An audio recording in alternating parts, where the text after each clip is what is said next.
আমার পিছনে খুবই সুন্দর একটি জমিদার বাড়ি রয়েছে, যে জমিদার বাড়ির নাম হচ্ছে নওডাঙ্গা জমিদার বাড়ি, যেটি কুড়িগ্রাম জেলার ফুলবাড়ী উপজেলার নওডাঙ্গা ইউনিয়নে অবস্থিত।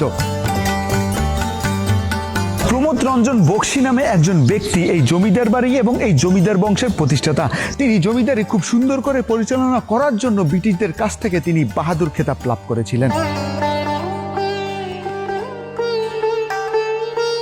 এই জমিদারে ছিল 3টি ছেলে এবং 1টি মেয়ে। বড় ছেলে এবং ছোট ছেলে আর মেয়ে লেখাপড়ায় ভালো হওয়ার কারণে তারা সরকারি চাকরি বা অন্যান্য জায়গায় তারা স্থানান্তর করেছে, কিন্তু মেজ ছেলে যে সে লেখাপড়ায় অনেক খারাপ ছিল, যার ফলে এই জমিদারির দায়িত্ব ঠিক তাকেই দেওয়া হয়েছিল এবং পরবর্তীতে তিনি এই দায়িত্বভার গ্রহণ করেছিলেন।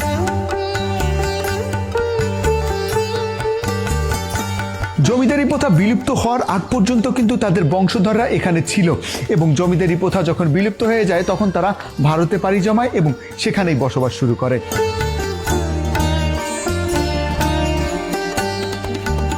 জমিদার প্রথা বিলুপ্ত হয়ে যাওয়ার পরে তারা এখান থেকে যে চলে যায়, তারপর কিন্তু আর তারা এখানে ফিরে আসেনি এবং এই জমিদার বাড়ি আস্তে আস্তে ধ্বংসের দ্বার প্রান্তে এসে দাঁড়িয়েছে। এখন এখানে যে দরজা জানলা যা ছিল কিছুই এখন নেই, উপরে ছাদ নেই বললেই চলে। আর এই জমিদার বাড়ি এখন একেবারে ধ্বংসের দ্বার প্রান্তে।